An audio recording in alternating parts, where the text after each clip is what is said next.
పెద్దపల్లి పట్టణంలోని Gayatri degree and PG కళాశాల విద్యార్థులు ఫేర్వెల్ పార్టీ రెడ్డి ఫంక్షన్ హాల్లో ఘనంగా నిర్వహించారు. గాయత్రి విద్యా సంస్థల చైర్మన్ అల్లంకి శ్రీనివాస్, కరెస్పాండెంట్ రజనీ శ్రీనివాసులు జ్యోతి ప్రజ్వలన చేసి కార్యక్రమాన్ని ప్రారంభించారు.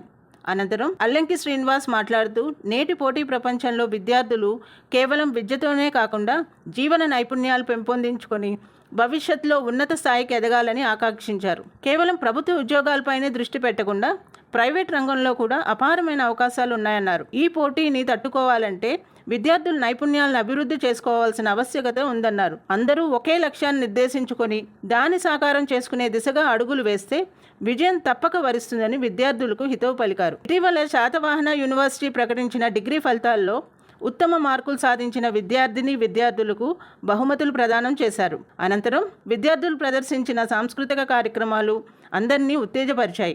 ఈ కార్యక్రమంలో ప్రిన్సిపల్ జె రవీందర్, అధ్యాపక బృందం, విద్యార్థులు పాల్గొన్నారు. పాల్గొనడం జరిగింది. ముఖ్యంగా ఈ యొక్క పరీక్ష డిగ్రీ విద్యార్థులకి యొక్క పరీక్ష టైంలో వాళ్ళకు చాలా కొన్ని సూచనలు చేయడం జరిగింది. ముఖ్యంగా ఈ పరీక్షలు అనేసరికి చాలామంది విద్యార్థులు కూడా భయపడతారు. పరీక్ష అనేది ఒక పండుగలాగా రాయాలి. మన పండుగ ఎంతైతే ఉత్సాహంగా ఉంటామో అదేవిధంగా పరీక్షలకు కూడా వాళ్ళు ఒక పండుగ వాతావరణంలో చక్కగా ప్రిపేర్ అయ్యి రాయి, ఎంతో మనోధైర్యంతో ప్రిపేర్ అయ్యి వాళ్ళ యొక్క శక్తి సామర్థ్యాలను అక్కడ ప్రదర్శించే కాబట్టి ధైర్యంగా అదే పండుగ వాతావరణంలో రాయాలని సూచించడం జరిగింది. అదేవిధంగా ఈరోజు డిగ్రీ అయిన విద్యార్థులకు ఎన్నో ఉపాధి అవకాశాలు చాలా ఉన్నాయి. ఎన్నో ఇన్నోవేషన్స్, ఎంతో క్రియేటివిటీ చేసే విధంగా ఇవాళ యొక్క కోర్సెస్ ఉన్నాయి ముందు కాబట్టి వారందరూ కూడా మంచి ఉన్నతమైన స్థానంలో ఉండాలని, వాళ్ళ ఒక ఉద్యోగం చేసే వారి ఉద్యోగం కోసం తిరగడం కాదు, వారి ఒక 10 మందికి ఉద్యోగం ఇచ్చే విధంగా ఒక ఎంటర్ప్రైనర్గా తయారు కావాలని వాళ్ళకి సూచించడం జరిగింది.